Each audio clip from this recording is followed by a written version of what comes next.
What's going on, y'all? Let's have an intelligent conversation. Now, I want conservatives, Republicans, Democrats, liberals, all of them to chime in on this. Let's have an intelligent conversation. Now, this question is going to be directed to the people who say Trump is bringing down the elite. He is bringing down the establishment. And I ask questions. One of the questions is, how? How can Donald Trump bring down the establishment when the establishment elites have the money? You stop them, you stop the money. We know Donald Trump is all about the money. So why would he try to stop the very establishment that established him? I just need some people to answer these questions. Secondly, who was Donald Trump prior to all this? Yeah, he was a billionaire. You know, he was all about the money. Everybody know Trump was always all about the money. Who was his friends? The same people that people who support the president is saying that he's bringing down. Now I'm about to raise a few questions within that question. Okay. At what point in life did they go wrong? Where Trump said, lock them up. That's one question. The second question, right? We know Trump don't hang around with thousandaires and millionaires. He's in the $1 billion boys club. Who is he hanging around? Who is his friends? Is he a standalone guy? Is he a one-man army? Who is his friends?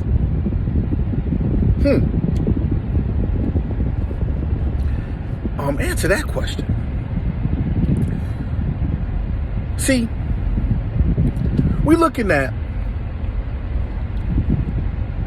the biggest okie doke, the biggest deception, the biggest con right in front of our face. It's like the good cop, bad cop syndrome. The bad cop got to go in and chastise the witness or the perp or whoever they have in custody. You have to chastise him. Then it's the good cop to come in and whoa him and talk bad about the bad cop. And if he give him all the information he needs, he's going to give him a good deal, right? But this is what people fail to realize about the good cop and the bad cop. Y'all want to know what that is? They are partners. Let that simmer in a little bit. Let that sizzle your steak a little bit. Put some adobo and some seasoning salt on that steak a little bit. And then taste it. And see how good that tastes. Nice medium rare steak. That tastes good, don't it? That's some real meat right there. That's some real meat right there. But I won't be fooled. I understand that they're on the same team. I understand there has to be a negative and a positive in order for power to be produced. I understand that. You know that, right? Everything in the world runs off a negative and a positive. Did you know that? In order for you to get power out of anything, there has to be a negative and a positive. Two positives ain't gonna get you a spark. Two positives will get you a spark. Two negatives ain't gonna get you nothing. Ain't gonna get you a spark. But a positive and a negative is the perfect remedy for power. Now I say all that to say this. I understand why Donald Trump always got to blame stuff on Obamagate and Hillary Clinton this and all these other people that. And they don't mind it neither. You want to know why? The good cop, bad cop syndrome. Everybody needs somebody to point the finger at. That's the reason why America has the highest divorce rate in the world. Hey, she wasn't doing right, or he wasn't doing right, or this, that, and the third. That's why we have the no-fault divorce. Instead of saying you're the problem or I'm the problem, hey, we both the problem, we both ain't gonna take fault, hey. And that's what we see out the president. He don't take no fault in nothing. It's easier to point the blame. Now, this is no shot at the president. No, hear me out. You never hear me speak anything derogatory or negative about the president. The stuff that I say is facts that you can actually look up. Who did? The same people that y'all point out, Hillary Clinton and Bill Gates and Obama shook hands with. Guess what?